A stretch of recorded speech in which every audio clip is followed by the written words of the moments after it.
It was quite late when the press secretary asked for an audience.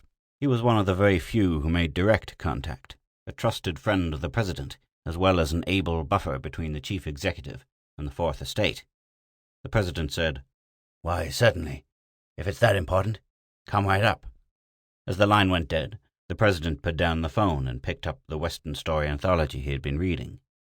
He thumbed the pages pensively, then laid that down too and sat back in his chair.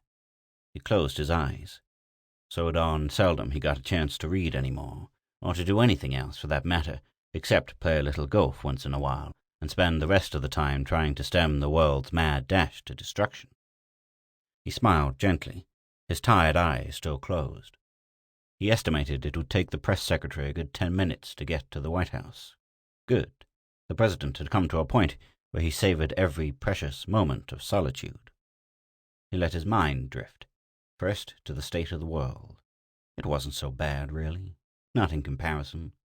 After all, a Cold War was better than a hot one, and even the Cold War was softening up a little. Enough to— the president's smile deepened. Enough to quit. That was his big secret. He hadn't told them yet.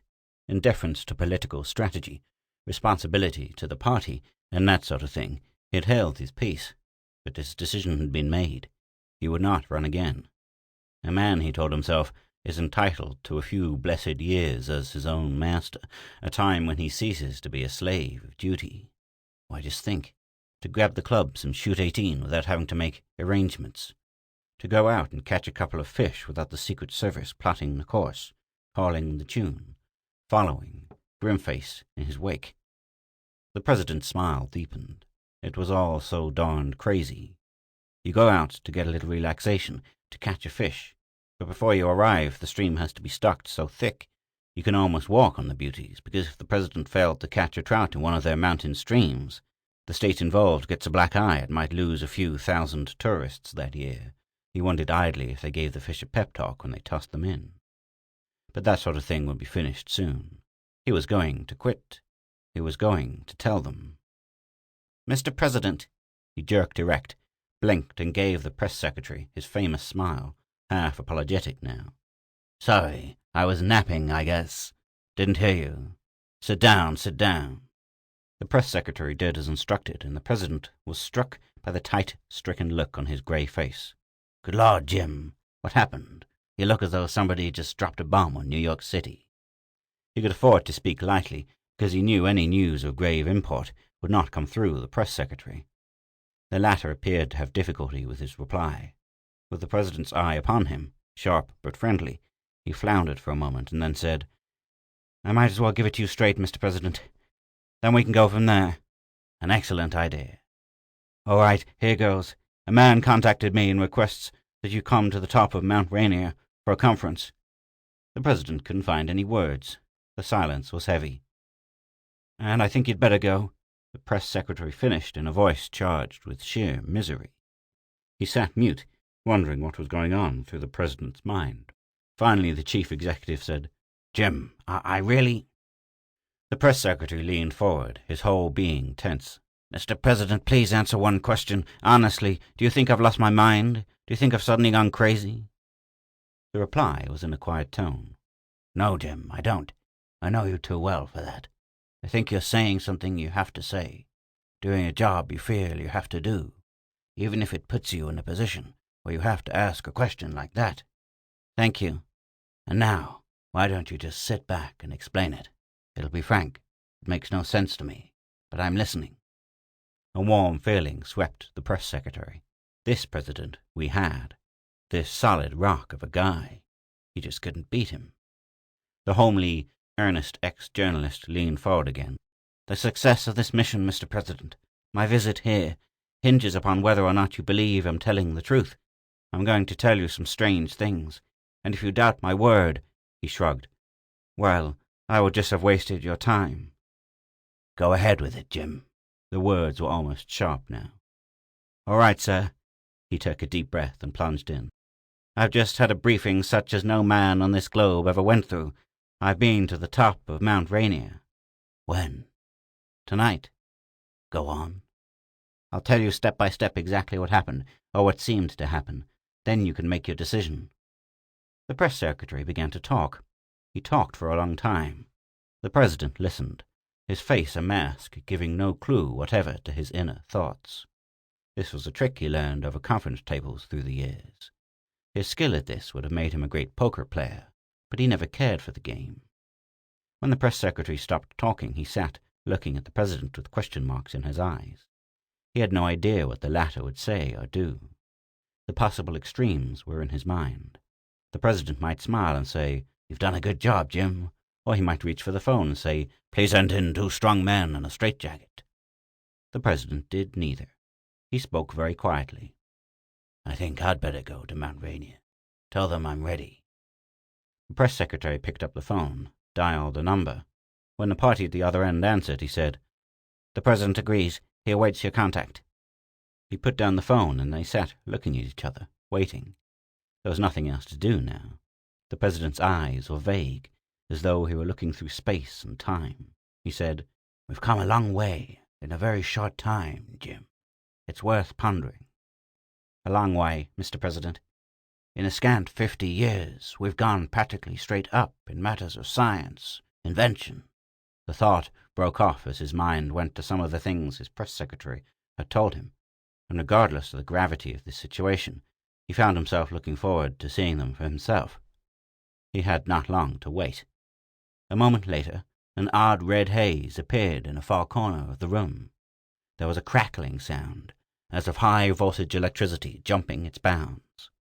The phenomenon vanished as quickly as it had appeared, and a young man was approaching the president's chair. So far as the president could see, he might have been one of the bright young career men who hurried about Washington these days, except that the eternal briefcase was missing, and the young man wore a one-piece coverall type of garment in pastel red. He was blond, pleasant, and had even white teeth. He was also respectful. He bowed and said, "Mr. President, I have been sent to conduct you and your assistant to the rendezvous." The president glanced quickly at the press secretary, then said, "Of course."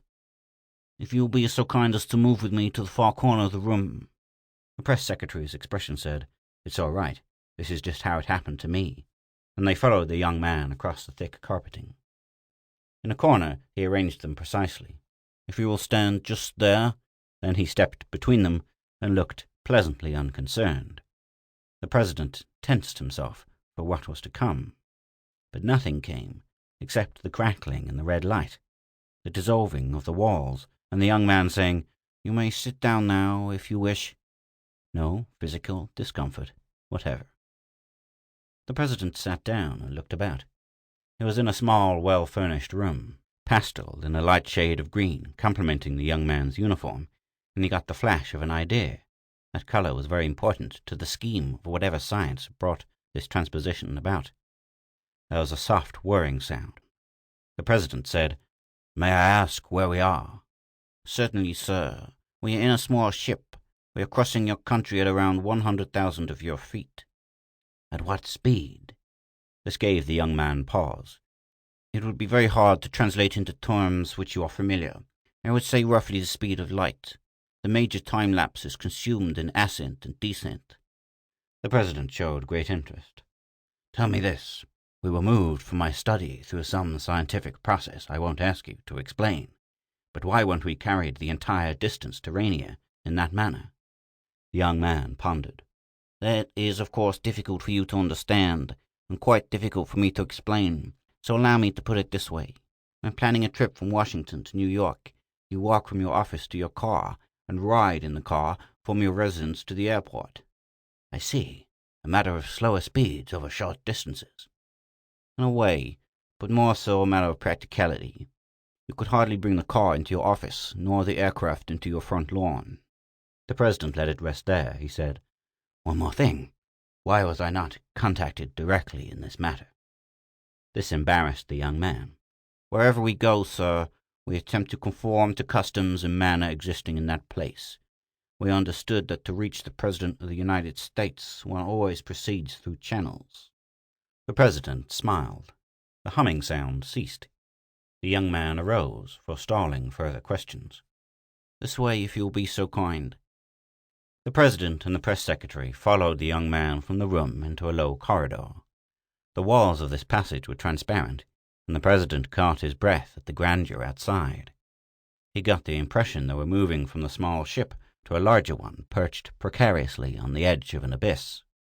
Below, under bright moonlight, lay the snow-covered approaches to Rainier and her sister peaks, a view of overpowering majesty such as few men had ever seen. One of the reasons, the president thought, why some men join the Air Force.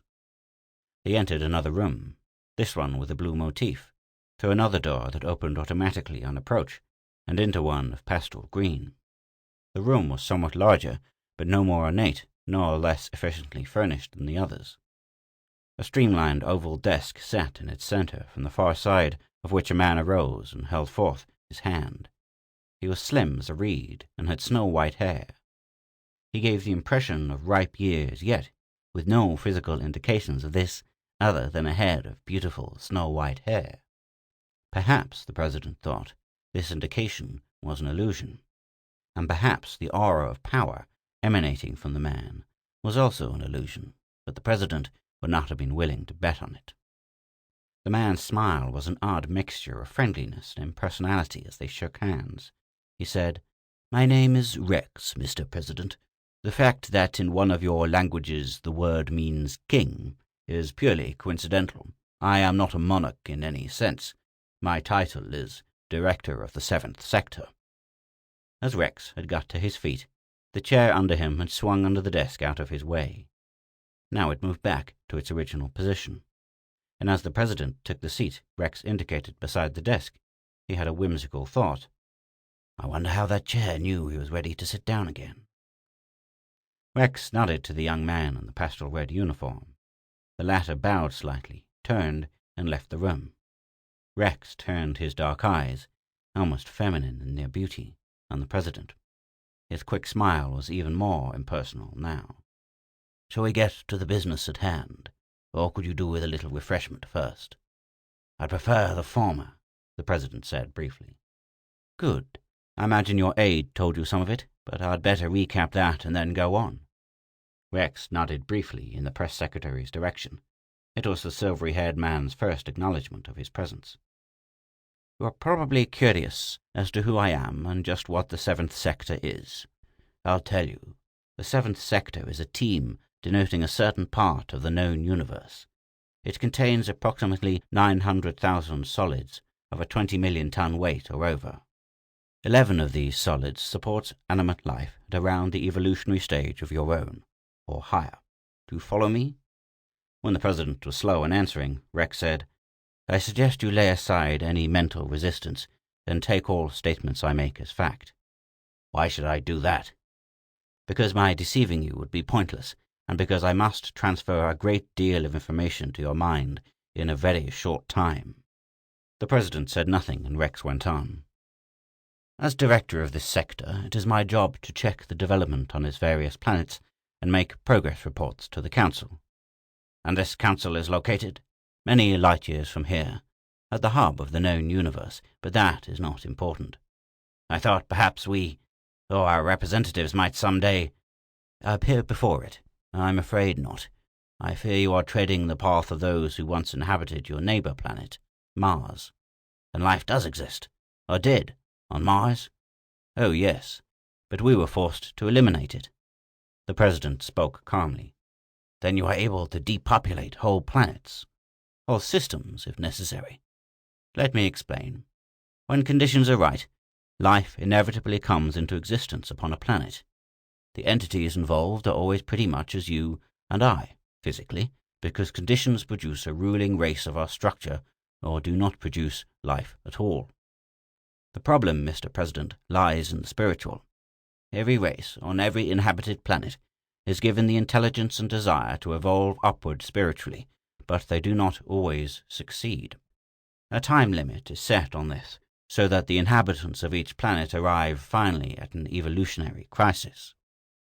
The president thought of nuclear fission, the atom bomb, man's incredible progress of the last 200 years. "And you have come to aid us in spiritual development."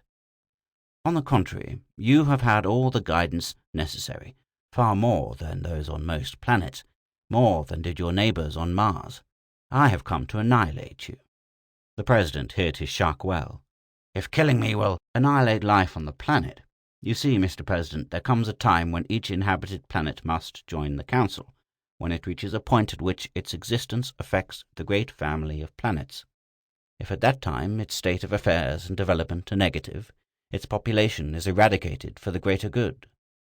"May I ask 2 questions?" the president said. "You may." "Thank you. First, why did you contact only me with this news? I'm the titular head of only one nation on this planet. There are many others." "I would rather reserve the answer to that question." "Very well. The second, how can we affect a family of inhabited planets the existence of which we are not even aware, planets with which we have no contact whatever?" "In a few short years you would know of their existence.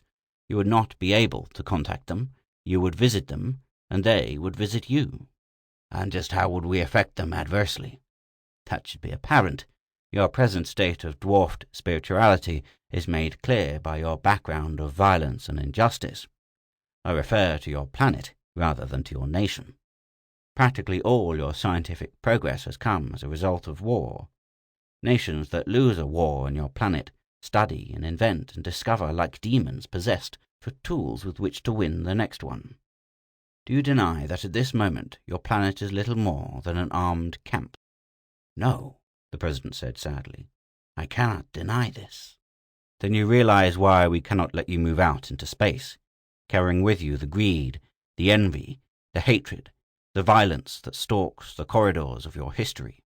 There was no doubt in the president's mind that this remarkable man could back up his every word. His statements were not idle threats. The president said, "But your accusations are not entirely just. You make no mention of our great progress towards spiritual goals in the past 100 years. Even the past 50 have seen marked changes in that direction." "I have noted that. It is what caused me to make this contact with you.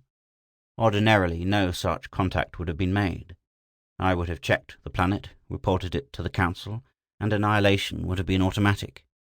"Then there is hope for us?" A look of skepticism was mirrored in Rex's eyes. A slim one, perhaps. A very slim one. He leaned suddenly forward. "You asked me why I contacted you only. Because of all the nations on this planet, yours is the most powerful, the first powerful nation in the history of your planet that has fought no wars of aggression, that has subjugated no weaker nations. Certainly a hopeful overall sign." "And greater progress will be made in the future. Progress comes slowly. We must have time." "But progress has been too slow. There is little time left." "Could you be more specific?" "In rare cases where planets have been found to be approaching a crest, so to speak, extensions have been granted." "And you will grant us an extension?" "I'm not sure. There is nothing at the moment that justifies one," Rex pondered. "Yet there are strong indications." The president waited. Rex gave his decision. "But I am only one man, a powerful man, and I am very much afraid the fate of the planet lies with you and your nation." The president arose from his chair. Rex did likewise. The president said, "I will go personally to the United Nations, altogether the heads of all the nations." Rex shook his head. "I'm sorry, I can allow no such deviation from the channel of your present efforts. Telling your world of this meeting would put it in the nature of a threat. Thus any results achieved would come through fear of punishment and would not be permanent." "There is one more point. Mine is an elective office. I may not be in the president's chair 5 years from now." Rex considered gravely. "I see. In that case, one of 2 things will happen, depending upon the man in your present office and the sincerity of his efforts." "And they are?" "Perhaps we will contact him and give him our decision. Or—" Rex shrugged. "Perhaps we won't bother." He held out his hand. "Goodbye, Mr. President, and good luck." The President of the United States sat alone in his study. His face seemed wearier than usual. There was a sag in his shoulders that would have drawn comment in public. He was considering his future, the future of the world. There were, of course, many good men in both parties. In the privacy of his own thoughts, it was hard to judge which party had really done the nation greater service. At one time he himself had debated running for the presidency on the other ticket. The country would be in good hands regardless. ordinarily. But now it came down to the man rather than the party. Would he be able to convince an incoming president of what had occurred on Mount Rainier, make him truly understand how little time remained? Would his predecessor have been able to convince him? No, of course not. Only he, the President of the United States, knew of the peril ahead. He pressed a button on his desk. The press secretary entered. The President straightened his shoulders. "When the right moment comes," he said, "tell them I will run again. And God grant I win," he added in his heart.